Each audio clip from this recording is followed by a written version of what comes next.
You're listening to the audio production of Blue Moon Promise by Colleen Coble, published by Thomas Nelson and read by Devon O'Day. Dear reader, I'm excited to share Blue Moon Promise with you.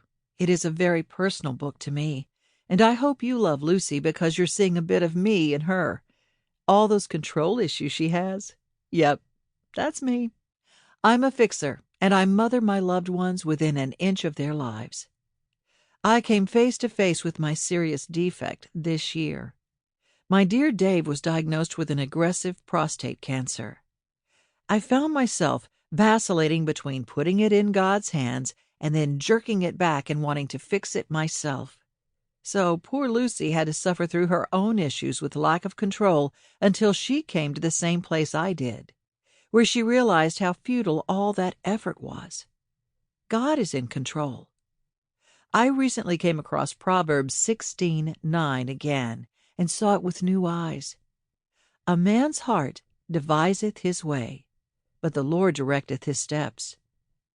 I realize that no matter how much I might think I know the path I should take, only God knows the best journey for me.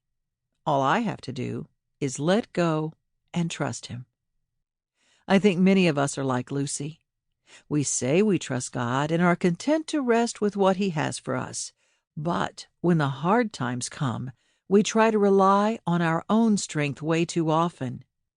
God wants to carry our burdens for us. He wants us to trust Him with our future. I've resolved to try to do a better job with that. How about you? As always, I love to hear from you. Email me anytime at colleen@colleencoble.com. Let me know how you liked Blue Moon Promise. I pray you can take away a little insight into learning to trust God more.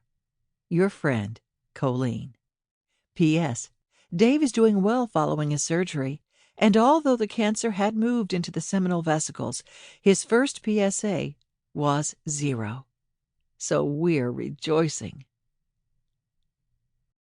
For my husband, Dave, your faith and courage under fire have been an inspiration to all of us. Love you. 1. Lucy Marsh pulled her threadbare coat around her neck and hurried down the snow-clogged street. Glancing behind her, she saw only the snow drifting onto run-down houses. The rapid thump of her pulse began to calm, and she managed to breathe through her tight lungs. Maybe it was her imagination. For the past week, she'd caught a glimpse of the same man every evening after work, and until today, she told herself he must live in the same general area. But she'd left early today, and he had still been there. This time he seemed to watch her. A black coat covered him, and he wore a hat pulled low over his face, so only the twitch of his smooth-shaven chin appeared. When she stopped and stared at him, he darted around the corner of the building. She took the opportunity and dashed across the street, skirting the horse and carriage blocking her path to the house. The roof leaked, and wind blew through the boards and under the windowsills, but it had been home for 10 years. Glancing behind her again, she saw no sign of the man, so she hurried up the steps.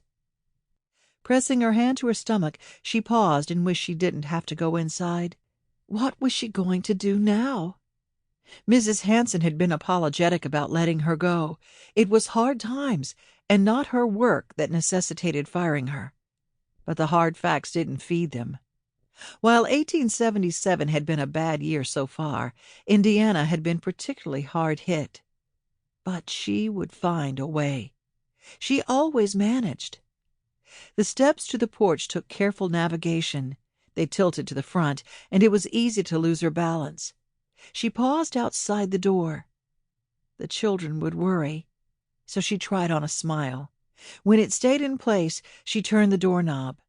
Before she could open the door, Amos Kramer's gruff voice stopped her. "One moment, Miss Marsh," he panted, hurrying up the steps toward her.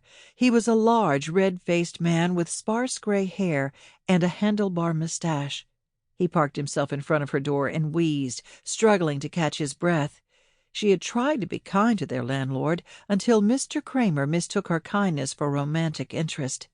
Now she just tried to stay out of his way when he came to collect the rent. Her back against the door, Lucy pressed away as far Sample complete. Ready to continue?